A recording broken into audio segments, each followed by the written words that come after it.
Good afternoon, everyone.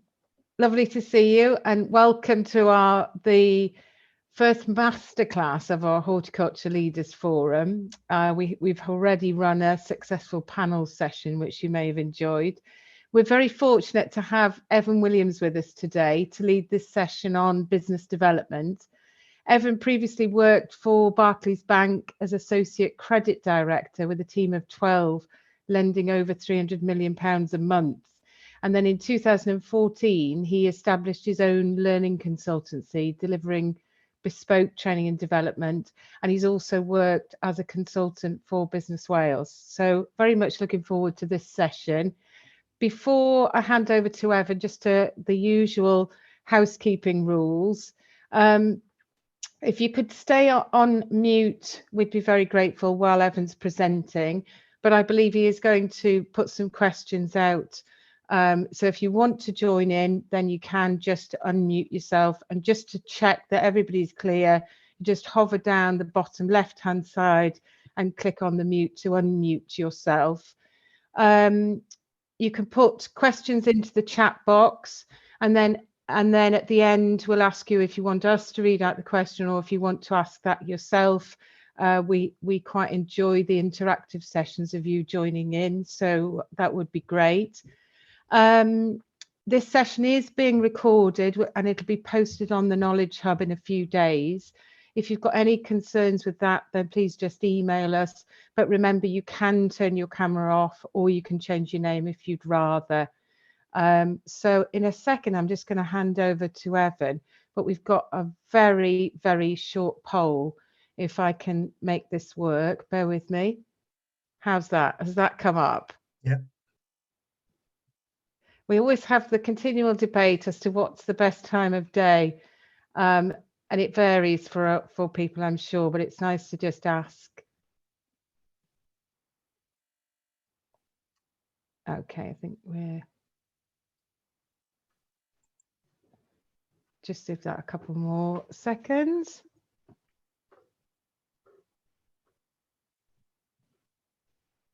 Just give everybody a chance to say what time they would prefer. Lovely. That's perfect. Thank you very much.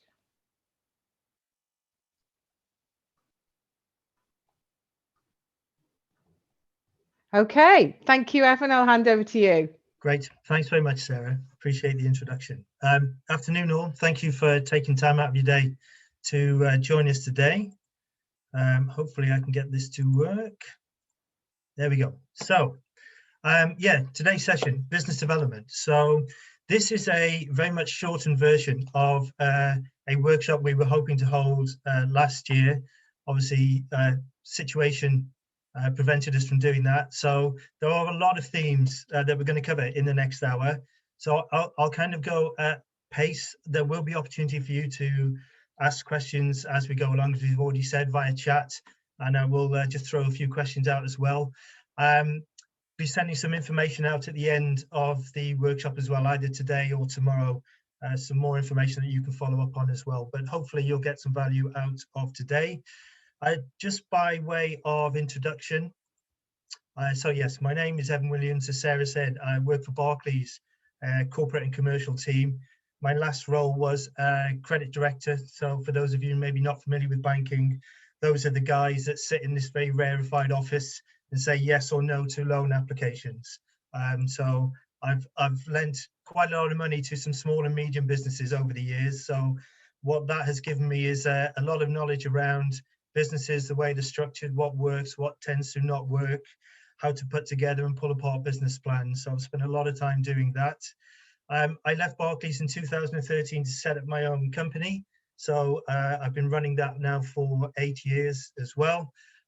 Squeezed in a little bit of time with Business Wales as well as a business consultant, and now here delivering workshops for you guys.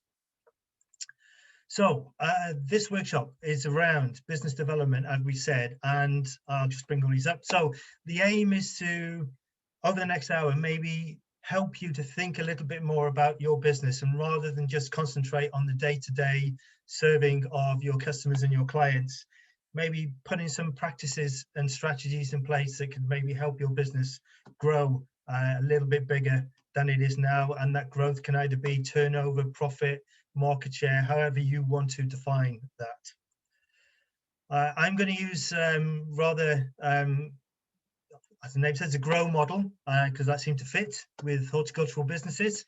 The grow model, some of you might know, is a coaching model, but I've kind of used it in this instance for business development. So we're going to have a look at why planning is important to you, look at a couple of business models that will just help you assess where your business is currently. We're going to look at ways that you can analyze your market, and that might open opportunities for you in terms of additional markets that you could explore, and maybe pulling that all together in a business plan, action plan, whatever you would like to call that. So that's basically the structure of the workshop over the next hour or so. The GROW model, as the slide suggests here, so each of those letters stands for a particular word. So we are goal, reality, options, and will. So goal is about what it is that you want to achieve from this business. Now that will be individual to all of you, and that can be something as this is just your passion and it's what you want to do, up to I want to grow this business for 5 years, sell, leave with a big pot of money and go and sit on a beach in Barbados somewhere. So whatever that goal is for you, that is what we will have a look at. So our reality is where you are now. So that's where we're going to have a look at some of those business models and help you assess what your business looks like now. From that, then we'll be looking at opportunities and options. So that's maybe ways that you could potentially improve the business or move into different markets, grow market share. And then will is for commitment to that goal. So actually mapping out and documenting how you move from where you are now to where you want to be. So within those subheadings then, so goal, I say we're going to have a look at why planning is important, and we're going to have a look at a model called Pestle. Reality is about business models, so we're going to have a quick look at business model canvas and something called the value proposition canvas. Options is about assessing what you can do, so that will be looking at what you do well and maybe some things you need to improve upon, what your market looks like at this moment in time and areas you could possibly move into. And then we're going to look at using the business plan as an action plan, so to help you achieve those goals. So goal is our first session. Yeah, so as the screen kind of says, if you don't know where you want to go, how can you get there? So planning is important in all aspects of your life. I don't know if you're the same, but if I'm going on holiday, I will do a lot of research. I'll check what areas I want to go in the world, although that is a little difficult at the moment, I appreciate, but let's bring that to the UK. So once I've picked my destination, I'll have a look at what's around that I might like to go and have a look at, where I'd like to stay, how long I'm going to be there, how much things cost, where I want to eat. I'll just plan it. If I'm buying a new car, I want to have a look at what I want that car for, what type of model, how much I want to spend. If I'm buying a house, I want to look at the area I want to move into, what type of house, costs and finances and so on. So everything you do in life involves planning, and running a business is absolutely no different. Saying that, you don't have to put a plan or research your market to be successful, and many of you won't actually have at this moment in time a business plan sitting in a desk somewhere collecting dust. But just having a plan can really help, and just helps you to avoid some of those unexpected problems and potentially business failure as well, which unfortunately during my time at Barclays I saw far too frequently. So why bother to plan? So for me, a plan is just a roadmap to help me or you get from where you are now to where you want to be, to achieve that goal, whatever that goal may well be. So some of the things you might want to consider, some of those things that kind of orbit your earth or your business, are products and services. So sounds quite simple, but when was the last time that you really sat back and thought, what is it that customers really like about the products or service that I offer? Why is it that they come to me? Maybe even what is it they dislike? Maybe you've got a particular line that nobody's buying at this moment in time. So why is that? Why does that not appeal to my market at this moment in time? So why are my customers showing those preferences? Equally, do customers keep coming back to me? And if they do, have I really thought about why that is? What is it that I'm offering to certain sets of customers that mean they keep coming back and wanting repeat business from me? And can I maybe replicate that with other markets that I'm selling into where that doesn't happen? Challenges. So that can be, I mean, you know, I don't have to tell you what it's been like over the last 18 months, almost 2 years now. I mean, so much upheaval in terms of political and economic. So what are some of those things out there that might be preventing you from really taking advantage of your market at this moment in time? Equally, what opportunities might be coming over the hill that you might be able to take advantage of as we start to unlock from the situation that we've had over the last 18 months or so. Related to products and services again, so we talked about what our customers like and dislike, but when was the last time that we really did have a look at our product set and just review whether there's any changes that we could make? Could we make things a little bit better? Could we improve upon them? Rather than just continue to offer the same things over and over again. And the danger with that is that customers get a little complacent and they don't really want to come to us anymore and find some new exciting supplier of what we do and then start spending their money with them rather than with us. I don't know how many of you think about employees. I mean, at this moment in time, I've got several clients in the hospitality and leisure sector that are really struggling to get people back into their businesses. A lot of them are on furlough. A lot of them have taken jobs in other sectors now. And so these guys just can't get any employers in. So they're having to have a look at their remuneration packages and their benefits packages and trying to attract new people into their market. And that is just not an easy thing to do. But that's something that you might need to do just so you don't run the risk of having some of your employees leave you and going off into other businesses that are around. And then the other thing you might need to consider is how you're set at this moment in terms of resources. So have you got the assets that will produce for you the products and services that you want? Do you need to maybe invest in some new machinery? Do you need to invest in some new training packages? Have you got the finance to be able to do that as well? So now seems like a really good time just to have a look at your business and assess where you might be with some of these particular issues. So wrapping that all up then into what a strategic plan might look like. One of the places that you might like to start is, why did you start this business in the first place? What was it that particularly attracted you to setting up your business? Now, we all have very different reasons. Mine was very simple. When I left Barclays, I was 48. So 7 years away from 55 and being able to draw my pension. So one of my founding principles was I need to generate sufficient income over the next 7 years to allow me to live to the point where I could draw my pension. Now, that's based very much on financials, but that gave me a starting point. I knew how much money I needed to generate, and then I broke that down into how much activity I would need to produce every year to give me that level of income. But there'll be many different reasons why you started your business, and sometimes it's very easy to lose track of that. So going back and looking at what gave you that passion to start this business is always a really good place to start. And equally, if you've been trading for a while, are you at the position now that you expected to be? And if you are, great. If you're ahead of that, fantastic.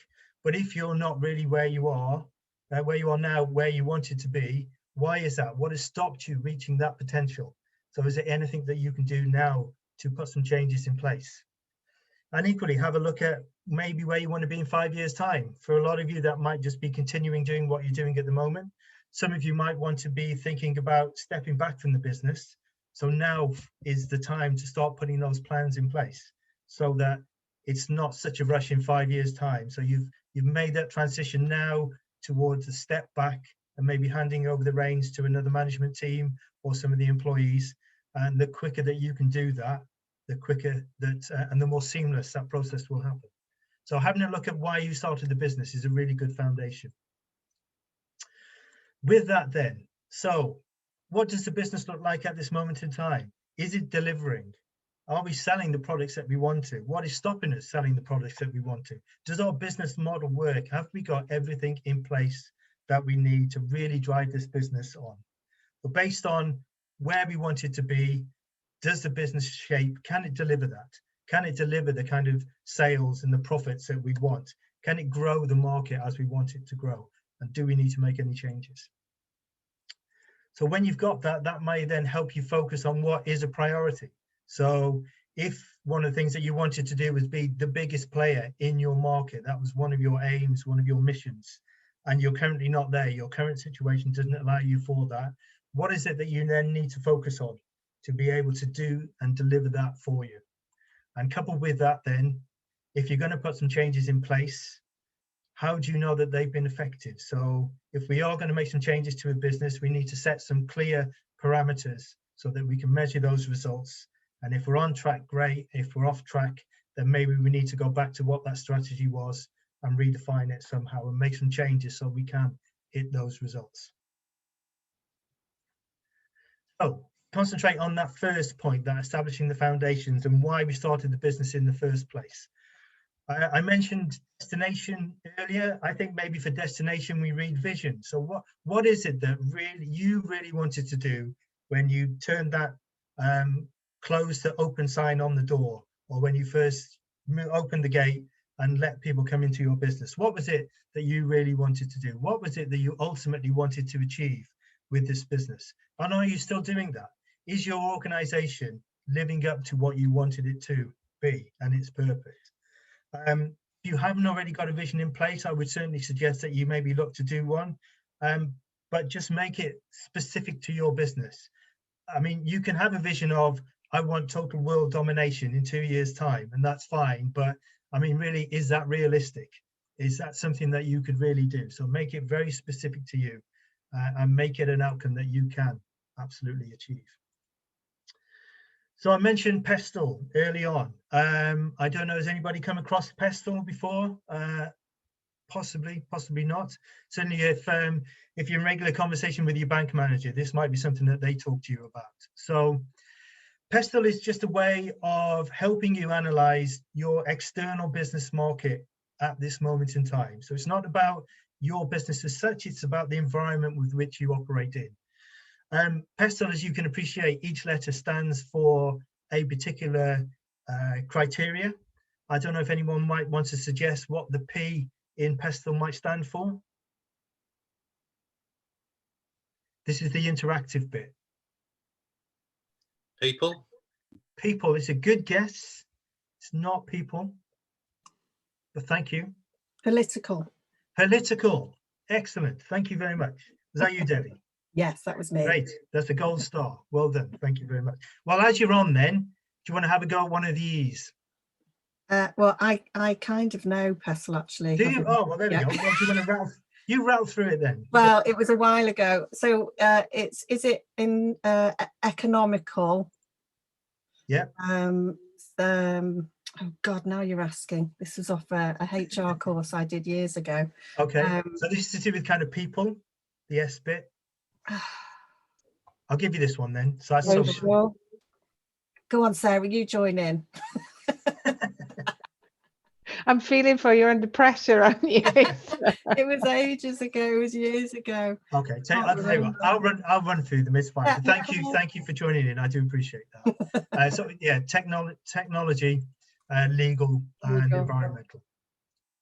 So within each of those subjects, there are things that we can start to think about and apply to the environment that we operate in. So for instance, political. Are there any government changes ahead that would potentially impact upon the way that our business operates? Equally, the government in place at this moment in time, have they got a clear manifesto of what they want to do and how does that impact upon our business? You know, that could simply be, I'm not going to mention the B word at all, but for many of you, that will have had a significant impact on your business, either exporting or importing. Conflicts as well. I mean, only yesterday we was watching the news and it's all kicking off down at Crimea.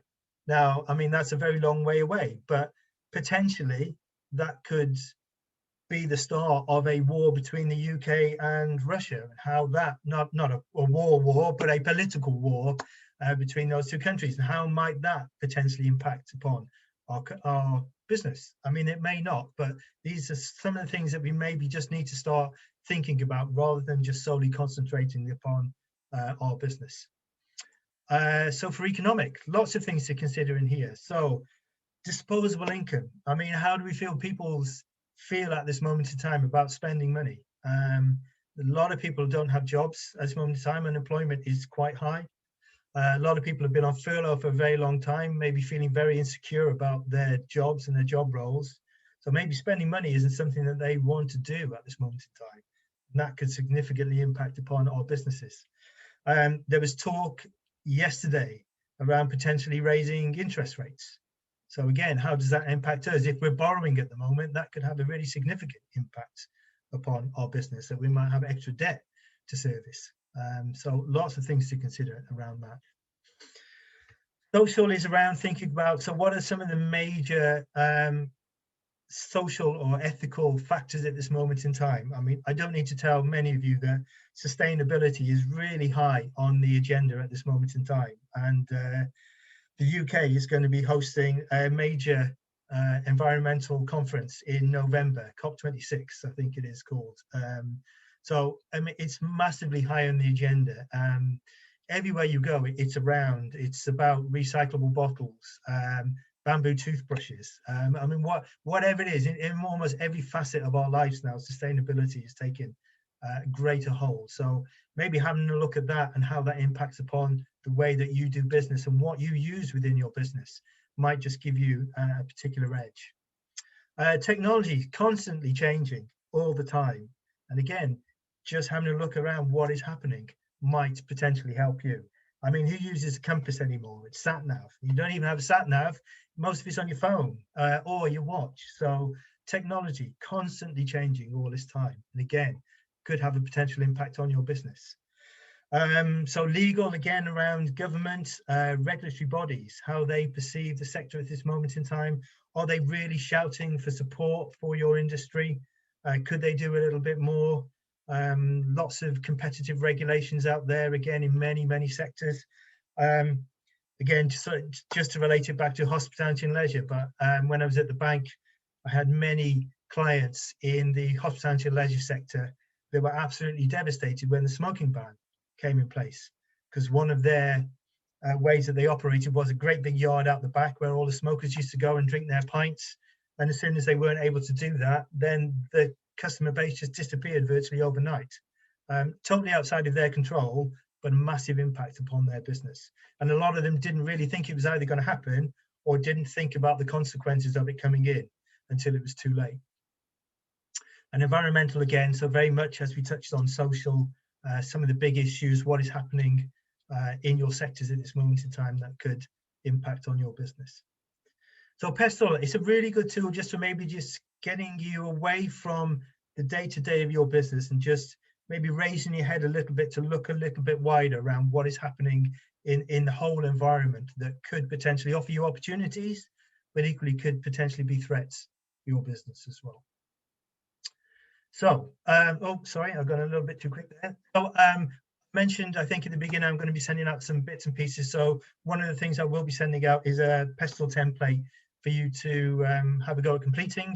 And we can talk about maybe at the end of this session, how we could potentially help you with that as well, or maybe debrief it once you have completed that.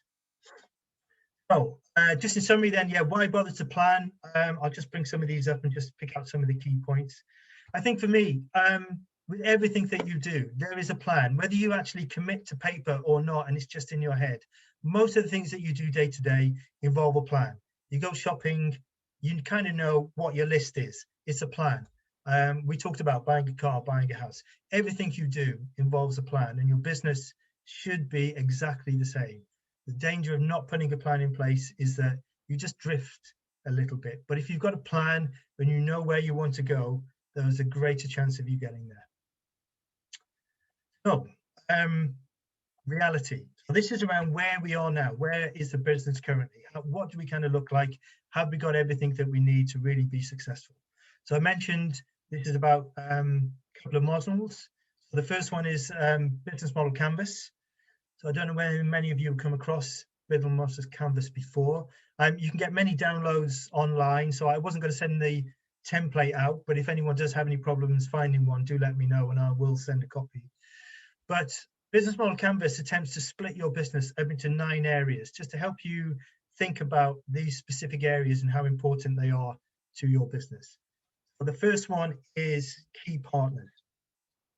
And for that, effectively, I just need to think 1 second. I do way too much talking. So yeah, key partners. So this is around you thinking about who is really key to the operation of your business. So this is not customers. Now, these are suppliers or other partners that are absolutely critical to your business. So have you really thought about who they are? And then if you have, how often do you speak to them? What is your relationship with these suppliers like? Is it just simply ring them up, order, put the phone down and pay? Or is it that you like to develop a relationship with these suppliers? I think the more that you can develop a relationship with the suppliers, the better your trading relationship will be with them. So just sometimes sitting back and thinking about who is absolutely critical to our business, who do I really need to foster a relationship with, is a really good thing that you can think about doing. Along with that then is key activities. So that's around, what is it that we do? What is our, use some word here, value proposition, but what is it that people keep coming back to us for? What are we known for? Why do people keep coming back? And what are our relationships like with our customers? Are they cordial? Is it just very transactional, so they just buy and forget? You know, is there anything more we can do around the activities that we do? Key resources. We've mentioned this a couple of times now. So have you got everything in your business that enables you to deliver? So that could be machinery, for instance. How old is it? Does it need replacing? Is there some new technology out there that could really help and benefit your business?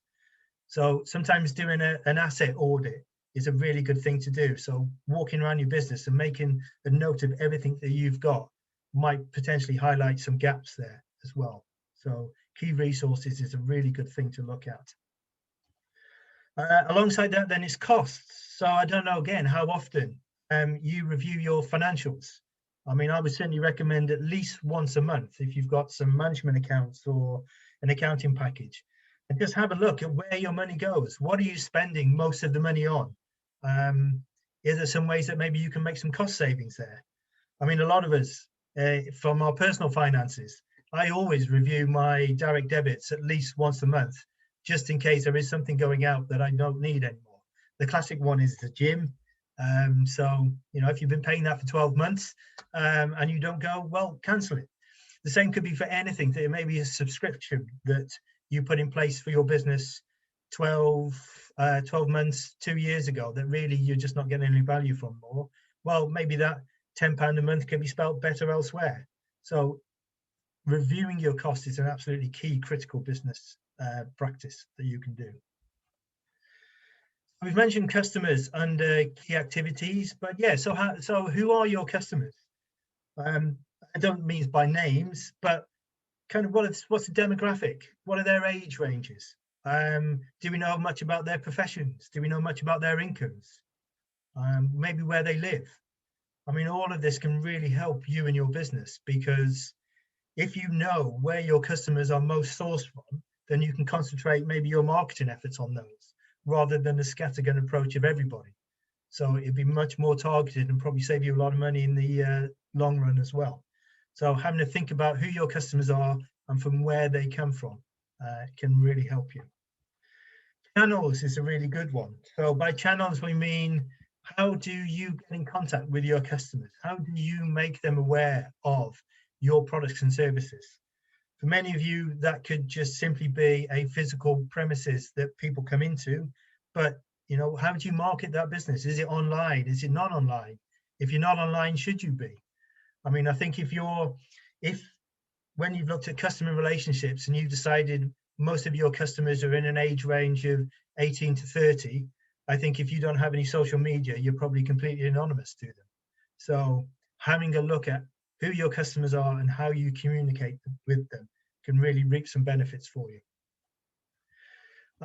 So again, talking back to customers. So here we are talking about, again, demographics. Who are our most important customers? So similarly with our key suppliers, if we know who our key suppliers are and we talk to them regularly, if we've got key customers, we should be talking to them regularly as well. And not only when they're ordering from us, but in between. You can just have a general conversation with them. How are things with you? How is your business going? I mean, if you want to drop into the end of that conversation, we notice you haven't ordered from us in a while. Is there anything that we can do for you? Well, that's fine. But you know, customers do appreciate regular contact and asking how they're doing. And that's a great way to find out how well your product is being received by them as well, what's working well and what might not be working well, which we'll touch on in a minute. So again, back to financials. So this now we're having a look at revenues. So which of our customers are most critical to us? You might have 10 or 12 customers, but actually one customer accounts for 80% of your turnover or your sales. So that would be someone I would be keeping extremely close to, because if they go, that could be the end of your business. So again, this is a really good thing just to have a look at. Where is your income generated from? Is it from one or few customers? If it's many, then the risk is spread, but it's certainly worth having a look at that. And then all of those 8 boxes are kind of pulled together by value proposition. So this is the thing that you are doing is adding value to your customers' lives. And this is really key that you understand what that is, because you can really build and benefit from that. And we're going to touch on that with the next model in a minute. But that's the business model canvas. I mean, it takes a bit of effort to complete it, but equally you don't have to do it in one go. You can just concentrate on one particular aspect at a time, but it's a really useful tool for helping you just have a look at snapshot of where your business is currently and any changes that you might need to make. So those 4 there, so key partners, key activities, resources, and cost structure are about efficiency. So if one of the things you think about is, well, how do I make my business more efficient? Well, those would be the 4 things that you would concentrate on. If what you want to do is drive more value out of the business, I would suggest it's your customers and your revenue that you concentrate on. So again, depends where your priorities are at any moment in time. So talking of value, I just thought I'd bring up the value proposition canvas. Now, for many of you, when you start a business, or for lots of people I've come across, the way that it starts is they have an idea. So great idea for a business. So then with that idea, they turn it into a product or service. Now they've got a product or service. So their next step is then go and find some customers. But I'm going to suggest maybe isn't that the wrong way around? Because how would you know there are any customers out there that want that product or service? Surely the better way around would be to research customers and a particular demographic and what they like and what they don't like. Take that back to, well, I could deliver a product or service that they would really like, and then develop that idea. That would be the much better way around than doing it the other way, because there's no guarantee if you do it idea, product, that then you'll find a customer base to sell to. So value proposition canvas kind of makes you think a little bit like that. So this is you and your customer and how you work.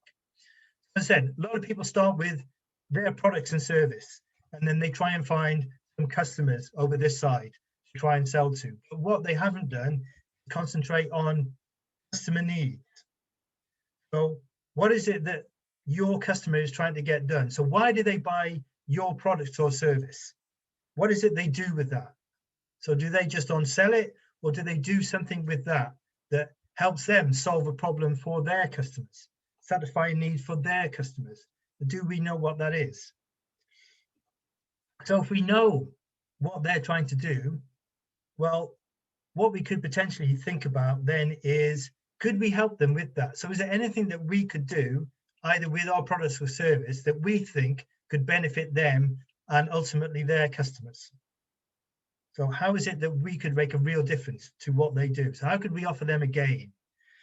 What we might be able to do is alleviate some kind of pain. So maybe if you think about our customer, and we've spent this time building a rapport with them and talking to them, what is it that they are telling us that isn't quite working for them? And is there anything there maybe that we could do differently that would help with that pain? So if we've done that kind of analysis, what we could do then is relate this back to us. So for their gains, what we could think about is there anything that we can do differently that would greatly benefit our customer? And that benefit could be reducing their costs, or giving them back some more time, or just an emotional reaction, whatever that might well be. But rather than just say, we've got this product, what you could say is, we know you sell to these kind of customers. We know what you'd really like to offer them is this. Well, we can sell you this product that will allow you to deliver that gain to your customers. So just phrasing it slightly differently rather than just saying, we've got this, you want this. And same with pain then. So what's not working for them, what causes them a pain? Maybe we could be pain relievers. So we could maybe somehow reduce some of the pain in their business, and that could be reducing risk or offer them a better experience. But by doing that, then we can then look at our product suite or our services and make some changes that really deliver on that. So rather than starting on that left-hand side and solely concentrating on our products and services, I suggest the best way of doing it is thinking about our ultimate customers, and is there something that we can do better that can improve either what they offer or potentially stop them from not being able to deliver to their customers. So value proposition canvas. Again, there's a lot online to do with that, lots of information around it. It's a really good read if you've got the time to do that. So that's why we should plan. So putting time in terms of place and thinking about how well our business is set up. So maybe now what we want to have a look at is some options. So what can we maybe do a little bit different? Oh, this is around finding some focus and putting some strategy in place. So the first one, some of you, again, maybe I might suggest, knows the SWOT analysis.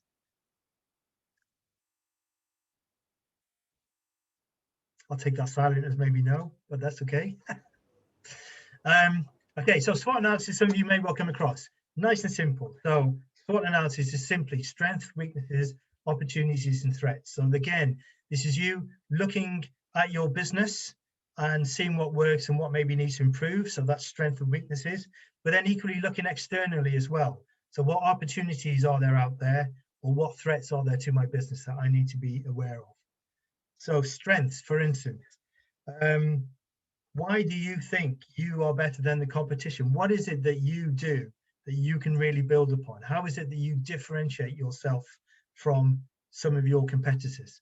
That could be very specific to your business, but if you can identify what works really well for you and you know that, then you can build on that and you can continually stress that to your customers and your customer base. Putting that around, then maybe you want to think about what things could potentially improve, or what do you lack that would, and if you could get that into your business, that would significantly transform that business. That could be, say, new piece of machinery, some other asset, maybe some new team members, sales director, marketing team, whatever that could be. But is there something in your business that isn't quite there that will need to improve that you could work upon? Opportunities then is about looking at what's happening in your sector. So this is kind of going back to Pestle, where we looked at the external environment and what's happening in your market. So that moves to sustainability. Is there any way that I can change my business model that takes advantage of that? Is there something I can do differently with my packaging or the way I deliver my product that can maybe help me differentiate myself? Equally then, threats could be, what are other competitors doing that's kind of leaving me behind a little bit? That could be your financial position. I don't know how many of you sit down regularly with your accountant or your bank manager and run through your financials, but actually understand them and what they are showing you. Not many people do that in my experience, but it's a really great thing to do. So SWOT analysis, it's really simple. Again, I'll send a blank template out at the end of the session. You just have a little think about, and again, if we can maybe find some mechanism just to kind of run through with you as well. I have kind of come up with, just to give you some kind of ideas, just to kind of bring this to life a little bit, of what a SWOT analysis might look like in a horticultural setting. So, I mean, strengths might be your experience, for example. that you've got all the kind of machinery that you need and it's relatively new and performing for you. It may be that you've got a really strong management team that really helps. I mean, some weaknesses could be, so there are machinery, maybe you've got some very old machinery at the end of its economic life that needs replacing, but you don't have the finances in place to do so. That could significantly impact on your ability to turn out a product or a service. Maybe the land that you use for growing is just not as economic as it once was. Maybe a management structure needs to be looked at, but there's lots under strengths and weaknesses that we can have a look at.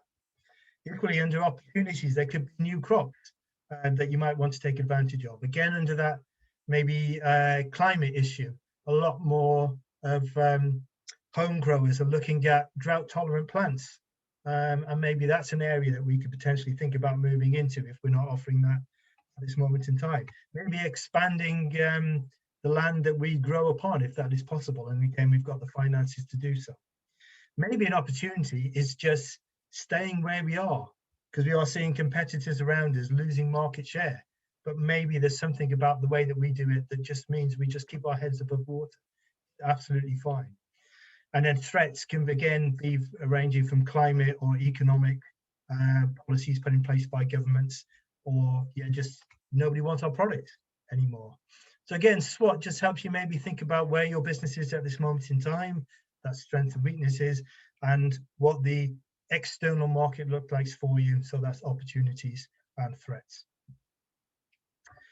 So again, concentrating on the external market, one of the other things that you also might want to think about is who you sell to, who you buy from, and what the competition looks like. And again, another tool that we can use here is Porter's 5 forces. So I'll just bring up the model here.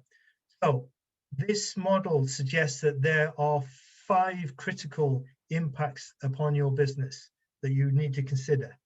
Though, if I start at the top, those are threats of new entrants, the bargaining power of buyers, threat of substitutions, bargaining power of suppliers, and rivalry amongst existing competitors.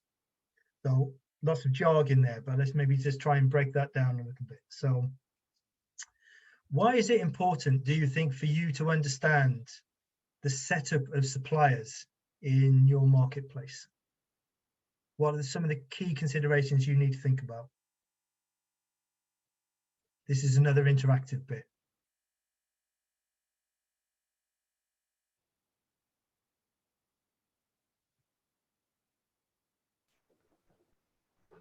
That's okay. Okay. Sorry, Sarah, were you going to say something? No, I was going to try and encourage someone to answer.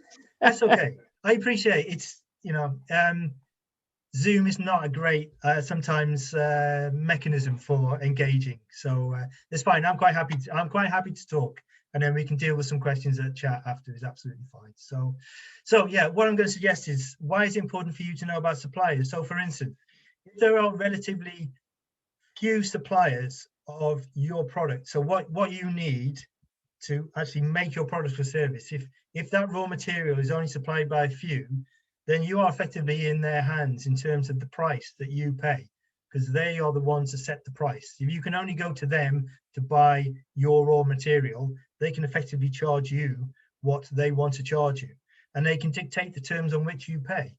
So that could be pay immediately rather than give you any kind of terms in terms of paying a month or paying 2 months.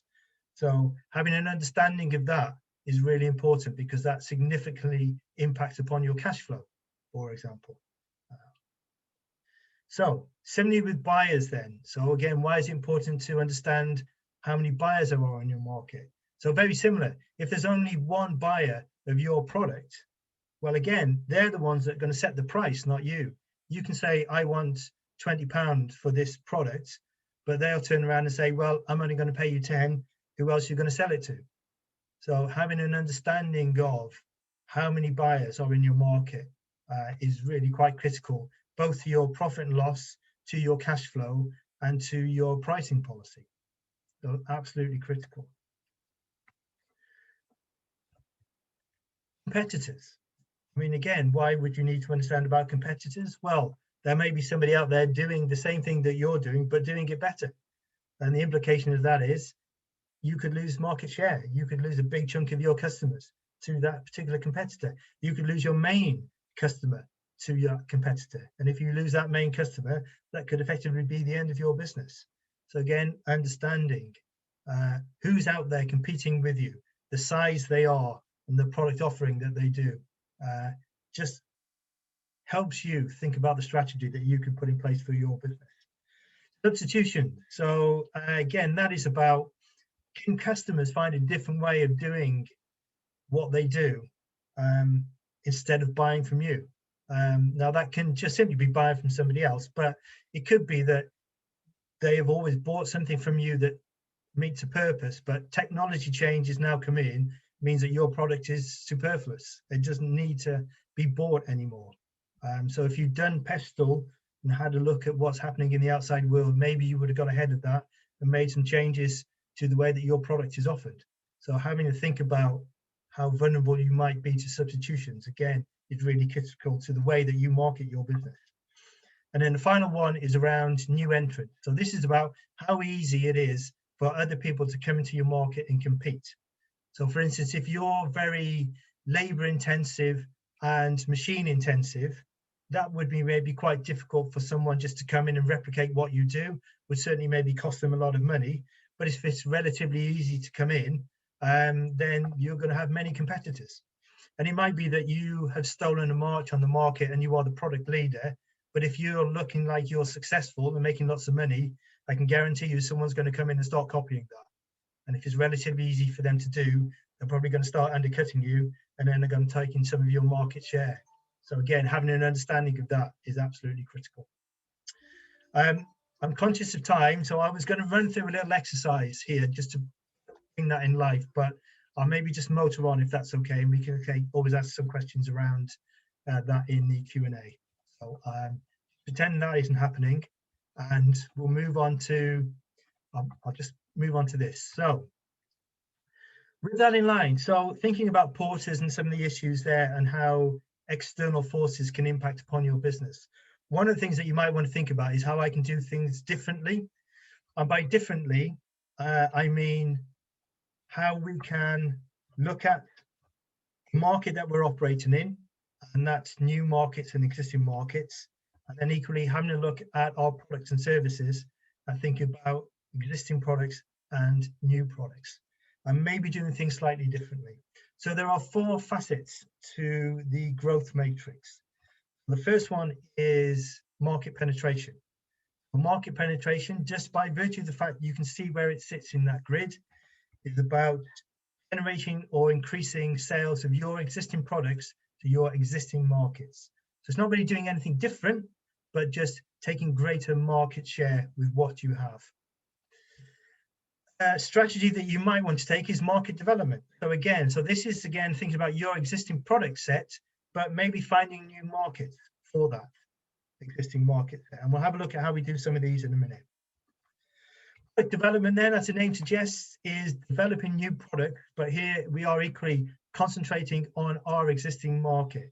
So our existing customers have said, we love this that you've supplied for us, but actually we'd really like this. Could you do this? So this is what that is about, is developing a new product to meet your customers' needs. And then the final one is diversification. So that is developing new products for new markets. And I'm probably going to suggest, I would have thrown that out to the crowd, but I'm probably going to suggest diversification is the riskiest of those, because that's new products or services in new markets. So that's something that you don't know about. So that takes a greater risk, but equally can bring the greater reward. So if you think about market penetration, so this is increasing our sales to our existing market, and ways that we can do that. There are many, many ways that you can do that. You can just take greater market share. You can drive out existing competitors in your market. You can just increase usage of your existing customers, however way you decide to do that. That could be pricing policy, or offering 2-for-1 schemes, or whatever it may well be, but trying to encourage your customers to take more from you than they currently do. Market development then, so selling more of your existing product to new markets. Again, many ways that you can do. So we can explore new markets in terms of geographical markets. A lot of complexities wrapped around that in terms of different laws and regulations, but that could be something that you want to do. You can look at, we talked earlier in the business model canvas about channels. So you can look at different ways of selling. You know, if you don't sell via e-commerce at the moment, then maybe that is something that you could do, and that could potentially open new markets to you. Equally, pricing is a great way to develop new markets. So that could be reducing pricing to make it more economic to a much greater audience. In some cases, that can be increase the pricing to give the illusion of premium product. And that could, in some cases, increase your market share. So market development, again, is a really great way of increasing and generating more revenue. Product development, so this is where your customers have said, yeah, we love what you do, but could you do something else as well? So this is all around research and development. Many ways that you can do that. There's lots of government organizations out there that can help you with that. Linking in with some of the local HE and FE colleges out there as well is a really great thing maybe to start thinking about, because a lot of them have innovation and research and development departments where they get students to work with businesses and develop new products. So that's just something that you might want to have a little think about. This is really related back to the value proposition canvas that we ran through. So if you've done that process and you think, yeah, there are some changes that I want to make, then what you're effectively doing is product development. So it's a new product for an existing market. Diversification, as we said, probably the riskiest of those four strategies. It'll be the one that you have very little experience of, or in some cases no experience, and you just need to be really clear with yourself that the rewards greatly outweigh the risks. But who knows what we could do with that. Similarly, I was going to run through an exercise with the same business before on ways that we could look to generate more sales using the orange drink product. If I just bring these up very quickly, just for an example. So the premise was that we only sold one product line. So to increase sales to our existing market, we could offer a loyalty program or do a multi-buy offer. So they buy two, they get one free. So that is increasing our sales. Market development. So to generate a new market in that, what we could do is maybe look at our packaging. And if we move to a sustainable packaging, that might open up our product to a whole new market. Pricing, reduce the pricing, again, would open up our product to a new market. Product development, so health kick, so we take the sugar out of our sugary orange drink to make it more healthy. Reduce the fizz, develop new flavors. And then diversification could be, well, we've got a bottling plant, so let's put water in it, or let's add some complementary food items. So growth matrix is just, again, helping you think about, can we do something a little bit differently? Can we try and find ways to sell more in our market, or is there something different that we completely need to do? The final session then is will. I'm hoping you all still have the will to continue. No pun intended. So this is about organizing for success. So if I just recap, so we thought about planning and our vision and what we're all about. Then we've looked at our business model. So how we're set up, who our key customers are, who our key suppliers are, have we got everything in the business that we need to be successful? Then we had a look at what we do well, what we might need to improve upon, opportunities and threats out there in the market. We've had to think about our suppliers. We've had to think about our customers. We've looked at who our competitors are and so on. But pulling that all together then is a great thing that we can do. Here we go. So whether you call it a business plan or an action plan, it's entirely up to you. But this is about now just committing. If you write it down, there is more chance of it happening. There's more chance of it actually coming to fruition and you staying on track. If you've got something to refer back to, you start off on a journey and you're halfway there and thinking, well, I can't remember now why I set off on this journey. Well, if you've got a route map, a destination to refer back to, then that's going to keep you on track. So business planning is all about putting that roadmap in place. It's not just about putting something together for the bank manager to go for finance. It's a really great tool just to use in your business constantly, just to check and recheck that your business is progressing as you want it to. It's in line with your objectives and your mission and your values. You've got everything in place that you need, the team, the finances. It's on track, and you are checking that it's on track. So a business plan, it's neat sense forms into 8 subjects, as on the screen there. Again, I'm conscious of time, so if I just bring up each of those in summary. So executive summary then, so that's just about you defining that purpose, that vision that we talked about very early on. So what is it that you set the business up to do? What was your aspirations? What is it that you really want to make your mark in the world doing? So let's document that. Let's set out then within that, what are our goals and what do we need to do that? And what would we consider key successes as we go along that journey? Then we look at, so what is it that we're doing different? What differentiates us in the market? So that's our unique selling point. Or what value are we adding? So that's, again, coming back to the value proposition canvas. And then that's a little bit about how we're set up in terms of business. Do we need to bring some new people in to really help us take advantage of where we are at this moment in time? What are our products or services? What sells really well? What is it that we really offer as a gain? Or what pain can we relieve? What are our costs? Where are we placed in terms of sales, in terms of our pricing policy? What does our market look like? Have we actually had a look at who we sell to? What's our target market? Who do we really want to be buying our product? And if they're not buying it, why aren't they buying it? What can we do differently to attract them into our business? So with that comes a marketing strategy. If you know who you're selling to, your marketing strategy can be targeted so much better than the scattergun approach. Have you got everything in your business that you need to? So that's assets, and that can be non-physical assets as well. That could be something around intellectual property or trademarks, or again, people. Have you done a SWOT analysis? Have you been really thorough on what you do that differentiates you, and are you taking advantage of that? Have you been really critical with yourself and looked at what could we do better? Have we looked at Pestle and Porters and seen some opportunity out there that we can take advantage of? Or equally, have we seen something in the distance that could potentially harm our business? And what are we putting in place now that mitigates those risks? And then just in terms of financial information, the bit that everybody loves, but I cannot stress how important it is to understand your finances. You don't need to be at accountant level, but you need to know what generates sales for you, what generates the best profit, your profit margins. Break even is a great tool, and again, we could talk about maybe at another session or separately. But understanding how much you need to sell in a year to cover all of your costs is a great thing to know. If you sell units of a product and you need to know that you need to sell 10,000 units in a year to cover all of your costs, and you've got to November and you've only sold 500, then you're going to have a pretty bad year.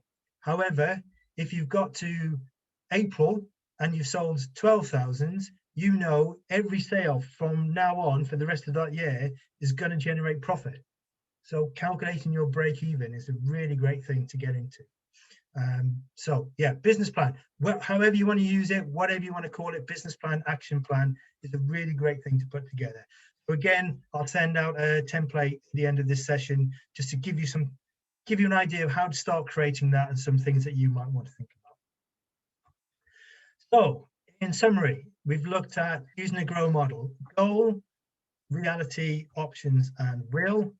And that was around understanding why it's important to plan, business model. So that's what's going on in your business at this moment in time and how well set up you are. Then we had a look at understanding your market and what drives demand in your market. And then developing a growth strategy. So that's looking at market penetration, market development, and so on. And then, so my aims were to hopefully help you think a little bit more creatively about your business rather than just concentrate on the day-to-day. Let's try and get our heads up and concentrate a little bit more on maybe what's happening out there and start to think about putting some strategies in place that can really help to grow your business. And whether that's by new products or developing new markets, won't know until we started to do that analysis, and then putting some plans in place and documenting those plans so that we stay on track as we progress through this journey. So that is effectively me. Questions then I think we're going to carry through into the chat function, but I said I will send some information out, so on some templates for you to use. We can have a chat after as well, how maybe we can engage once you've completed those, if you want to just talk through some of the aspects that have been raised after you have completed those. But that's the end of my presentation. So there we go, share screen is stopped, so that's great. So thank you very much for your time. I hope you found that useful, and I'm going to hand over to Ian to wrap us up now. Thanks, Evan. That was really informative, and lots of practical stuff for us all to take away and apply to our businesses. I mean, I think certainly the grow model, like you mentioned, has particular resonance to the horticulture industry, yeah, of course. So hopefully there's some good takeouts from that. And like you say, with the handouts, so to speak, that you can send over on email, I think again that they'll be useful for the guys here. Sure. Now, I'm sure there's some questions that from the floor that we can take. But before we open up, I just wanted to say a few quick words about the new Tyfu Cymru Leaders Forum, only for a moment or so. So obviously this masterclass is part of the Leaders Forum, and essentially the Leaders Forum consists of a series of monthly online masterclasses and expert panel debates. And sort of in addition to that, we're offering one-to-one mentoring opportunities to you guys, the horticulture businesses that are here. That'll be delivered through our experienced business coaches, Evan being one of those, of course. So this is going to be done on a subject to availability on a first come first served basis. So if you would like Evan's help with anything that he's sort of described today, any aspect of business planning, business development, financial side of things, please let us know using the feedback form that I believe Sarah just posted onto the chat box there. But we'll also email that over to you after the session. So if you would like to follow that up, then please indicate there, and we can let you know more. The next masterclass we're running is going to be on the 29th of July, and that's all about the hot topic of sustainability, to steal Evan's sort of phrase for that earlier on. And basically, we're going to be talking to you about how you as commercial growers can use tried and tested approaches to build better practices into your businesses, and how you can use those to sort of take advantage of the significant and growing market demand for sustainable produce. So I do encourage you to join us then, and please do stay involved with the forum, and so you can take advantage of the training and mentoring opportunities that's on offer. And we'll be in touch about all this sort of stuff after today's session. So before I bring this to a close, are there any questions? There's certainly none popped up in the chat box, and we will try and get through anything that you guys want to ask. I mean, I've certainly got one for you, Evan, to sort of kick off with. Is there's obviously you covered a lot of topics there, and I was very interested in one of the points you made about, well, first of all, about thinking strategically and thinking commercially, rather than just, I guess, operationally, which is something that a lot of us, I mean, I run a business, a lot of us as business owners tend to get drawn into, don't we? Because it's sort of, we need to focus on the day-to-day to bring the money in to exist. So and it's an easy place to kind of get drawn into. You mentioned about things like vision, things like building good relationships with suppliers and customers, and adding value. And I those are sort of some of the stuff I picked up on. Could you sort of explain where you would feel maybe a starting point might be for some of that stuff? I mean, where would you start in terms of thinking about a vision for the business? Where would you start in terms of building better relationships with suppliers? And where would you start about thinking around adding value? If you could sort of sum that up. You might have to remind me of all of those points as we go along. So, I mean, the vision bit, I think, that goes back to that initial thought of why you started the business in the first place. What was it that attracted you to putting your business in place? I say for me, it was very much driven by the need to provide for my family. But equally saying that, it was looking at what I did, what I got excited about, on what I thought I could deliver as the business. And for many of you, that's probably the same thing. Some of you may well have inherited businesses and they just kind of carried on. But I think for me, the vision comes from what really excites you. What is it that gets you up in the morning? What makes you want to go to work? What makes you want to push yourself to really get that product out there and make a difference? So I think that's what drives the vision. If you can understand that motivation, then that's the basis of the vision. Then, if that kind of answers that. The customer was a question around, so relationships with key suppliers and customers. Building relationships with customers and suppliers. I think particularly at the moment when we're all kind of working remotely, right, things are starting to open up. But it can be difficult, can't it, to sort of network and build relationships as we would do in a traditional form. Absolutely. When we're all working remotely. But then that applies to everyone. So your suppliers and your customers aren't sitting there expecting you to walk through the door. You know, they are equally aware of what is happening. But yeah, I think that's absolutely critical. Again, if I just relate that back to my experience, and I know this is replicated with a lot of my clients. So my business was a training business, but I didn't just take one piece of training and stop there. As soon as that I was given that project, I would constantly be talking to my customers about what's next, even before I delivered that particular project. So I'm starting to build a pipeline then, and they are seeing me as being someone that wants to work with them and is interested in what they want to do. And I would just simply talk to them about, so what is it in your business that you really need some help with? What is it that you really want to do? And is there a way that I can do that? And if you can start to have that relationship with that kind of conversation with your customers, you'll just become a trusted confidant with them. You become more than just a supplier to them. There'll be someone that they feel they can ring up, talk to, and share issues and share problems and share what works well and what doesn't work well, and try to build you into that conversation. And once you've got that kind of relationship, it doesn't really become supplier customer anymore. It just becomes, say, trusted confidant. So there are many, many reasons why I would pick up the phone or try and engage via Zoom with my customers, and certainly my key customers. I think now is a really important time to start picking up the phone and developing that relationship with key customers as we start to move back into some realm of reality, just to reassure them as well that you're still around and you're there available to help them as they overcome some of the humps. And then in terms of suppliers, I mean, it's exactly the same. It's just maintaining cordial relationship with the suppliers, because they're be absolutely critical to your business. If they're not around, then, you know, can your business really sustain itself? Can you source what it is you do at the moment from your main suppliers? So for exactly the same reasons as it's key to speak to your customers, I would say it's equally as key to speak to your suppliers and maintain those kind of relationships, especially as for a lot of people over the last 18 months, cash flow has been a real issue. So I just think if you've got a good relationship with your supplier, they're the ones that are probably going to give you a little bit more time to pay if you need it, rather than the people that they sell to that they don't speak to. I think for them, they will be saying, right, you pay now and that's it.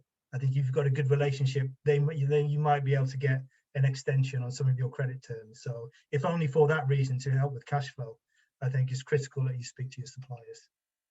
And sorry, you'll have to remind me what the third bit was. That's really good. It's just about added value, really, and how you would sort of think about the ways you add value. I guess in a way, my question's about, you know, is there any scientific stuff about this, or is it just, you know, like you mentioned there with building relationships, you know, as simple as picking up the phone and having a chat? I mean, is that the way you suggest we? Yeah, I think so. But I think for added value, I say for added value for me, that's the where we reference the value proposition canvas. So that's thinking. So not thinking about, this is my product, that's what I sell, I'm going to find some customers. It's thinking about, who are my customers? Where do they generally come from? Why do they use my product? Why do they come to me? What is it about what I do that they like? And then thinking, well, okay, well, that's great. So I understand that, but could I do something maybe a little bit better? So they like this function of what I do, but could I improve that function? Or is there something complementary that I can build into that would make that experience even better? Equally, if you know that your group of customers are experiencing something that is getting in the way of them being particularly efficient or profitable, then is there anything that you can do to help them? Because I guarantee if you can find that, they'll snap your hand off. But it's just a different conversation. So rather than ringing them up and saying, I've got this product, will you buy it? You're ringing them up and saying, so what's working well for you at the moment? Is there anything I could do that could help with that? Or what isn't working well for you at the moment? Is there any way that I can help with that? And I think for me, that's what adding value to relationships is. Fantastic. Thank you very much, Evan. So there's no other questions coming in on the chat box. I just want to sort of open it up to the floor, guys. If anybody has any questions for Evan now that you'd like to switch your mics on and ask him, then by all means, please do. I appreciate in an hour, I probably fried brains with the ton of information that I fired at you. So don't feel like you need to ask a question, but I'm more than happy to deal with questions if you have it. Can I ask a quick question? Is that okay? Yeah. You talked early on about the use of the models that you've talked about, and also your business planning, and you said it's useful to use it as an action plan. Yeah. Which bits would you kind of be focused on if you were looking at using things as an action plan? Would you be looking at it as your own business focused, or stakeholder focused, or do you know what I mean? Or would it just depend on where you're at as a business? Well, I think this goes back to one of those very early slides, is that destination. So where do you want to be? What is it that you want to do? And I think that's what drives it. Because if you know what it is you want to do with your business, that drives the actions. So if it is to be the dominant player in your market, so that's probably about capturing market share. So how do you go about capturing market share? So that would be maybe increasing your advertising to make more people aware of what you are, or it could be making changes to your product or service that appeals to a wider audience. So I think it starts with, what is it that you want to do? What is it that you want to achieve? And I think that's what drives the strategy. So everything hangs off the back of that. If that makes sense. Thank you. Thanks for that, Evan. And thank you for having to go with Pestle. I had to dig deep into the recesses of my brain for that. Great, I appreciate it. Thank you. Brilliant, guys. Okay, so unless there's any more questions, what I'm going to do is we'll close the session down now.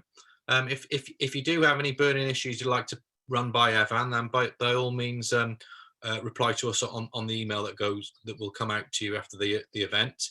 And just a reminder that please do fill out the feedback form that we've sent there. And if you would like Evan's dedicated time to your own business, then again, let us know whether you're interested in taking up the mentoring opportunity. And obviously I would encourage you to do so. Okay, thanks very much for joining us, everybody. Evan, thank you very much. I think the traditional way would to be give you a round of applause, but in this environment, it kind of falls on deaf ears a little bit. So we'll spare you that. Thank you. I'm sure on behalf of everybody here, it was very stimulating and really informative. And like I say, lots of practical takeaways there, which I think is only going to be valuable to everyone that's attended. The session has been recorded, so for the guys that registered and weren't able to attend, they'll be able to watch this at their own leisure, at their own pace now, and also that'll go on the website, so others will be able to view it as well. So it's really useful to have you along. Thank you very much. Thanks all. Thank you very much.